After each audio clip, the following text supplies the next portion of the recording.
श्री शिवाय नमस्तुभ्यम। दोस्तों, रावण कृत शिव तांडव स्तोत्र पूरी दुनिया में प्रसिद्ध है। रावण के द्वारा भगवान शिव को प्रसन्न करने के लिए जो स्तोत्र गाया गया था उसी को शिव तांडव स्तोत्र कहा जाता है। अधिकतर आपने संस्कृत में ही सुना होगा, संस्कृत में ही पढ़ा होगा, लेकिन हर किसी को संस्कृत नहीं आती।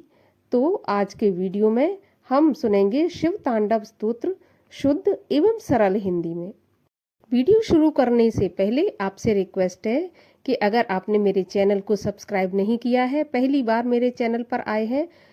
तो मेरे चैनल को सब्सक्राइब करें। वीडियो अच्छा लगे तो वीडियो को लाइक कर दें और ज़्यादा से ज़्यादा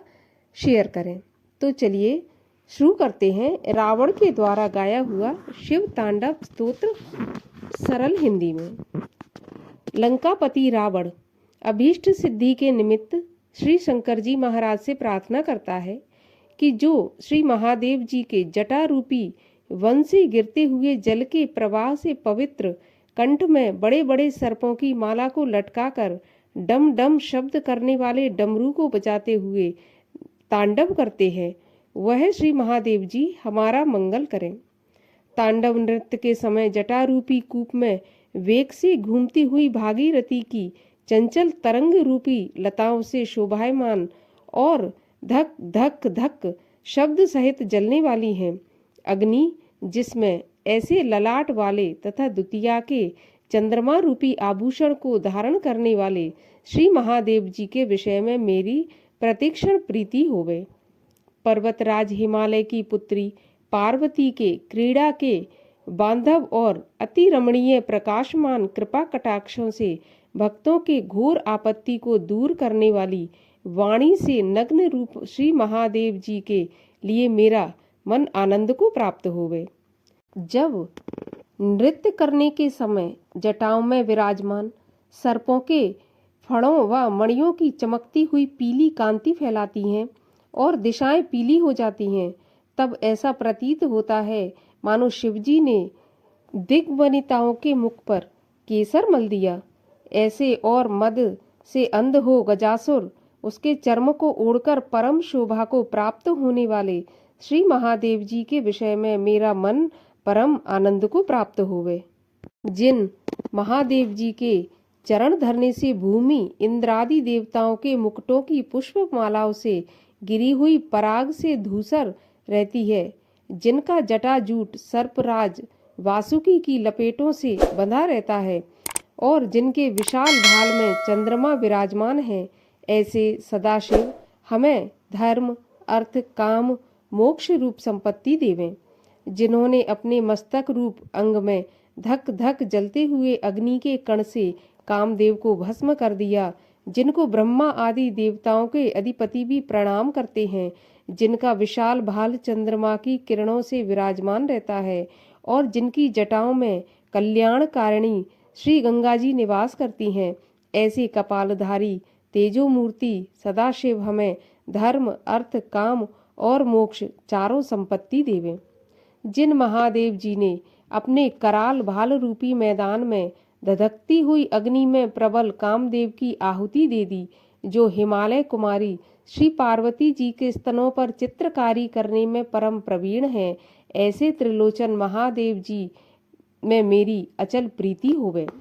अमावस्या की अर्धरात्रि के समय स्वयं ही अंधकार अधिक होता है और यदि उस समय नवीन मेघ मंडल घिर आवें तो और भी अधिक अंधकार हो जाता है। ऐसे घोर अंधकार का भी जिनकी ग्रीवा निरादर करती है, अर्थात उस अंधकार से भी अधिक काली है, ऐसे गंगाधर हस्ती के चर्म को ओढ़ने वाले चंद्रमौली त्रिलोकी के पालन करने वाले सदाशिव हमारी संपदा को और ज्यादा बढ़ाएं, अधिक करें।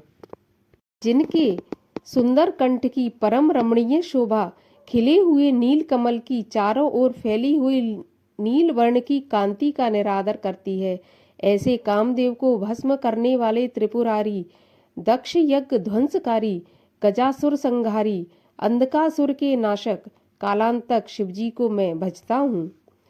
इस सब प्रकार के मंगलों को अधिकता से देने वाले 64 काल रूपी कदम्ब के वृक्ष की मंजरी का रस पीने वाले अर्थात सर्व कला प्रवीण, कामार्य, त्रिपुरारि, भक्त भयहारी, दक्ष यज्ञ विध्वंसकारी, गजासुर संहारी, अंधकासुर को हरण करने वाले और काल का भय मिटाने वाले महादेव जी का मैं भजन करता हूँ। नृत्य करते समय अधिक वेग से घूमने पर सिर में लिपटे हुए सर्पों के श्वास के निकलने से और भी अधिक प्रज्वलित हुई है। कराल भाल की अग्नि जिनकी और मृदंग की धीमी धीमी मंगल ध्वनि की वृद्धि के अनुसार अपने तांडव नृत्य की गति को बढ़ाने वाले शिवजी महाराज की जय होवे।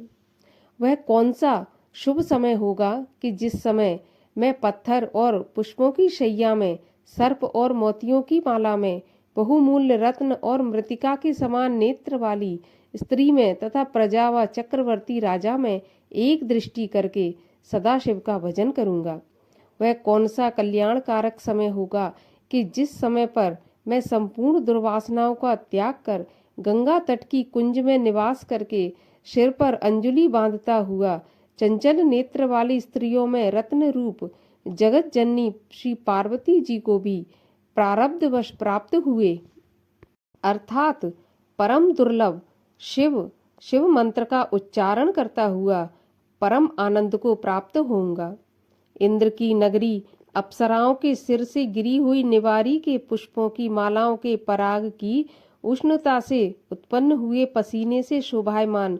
परम शोभा के सर्वोपरि स्थान और रात्रि दिन आनंद देने वाला जो सदाशिव के शरीर की कांति का समूह है, वह हमारे मन के आनंद को बढ़ाए। भयदायक बड़वानल की अग्नि की प्रभा के समान अमंगलों का नाश करने वाले अष्ट सिद्धियों के सहित स्त्रियां गाती हैं गीत जिसमें और शिव शिव यह मंत्र ही है भूषण जिनका, ऐसी स्वयं मुक्त भाव जगत की माता पार्वती जी के विवाह के समय ध्वनि संसार की जय कारिणी होवे।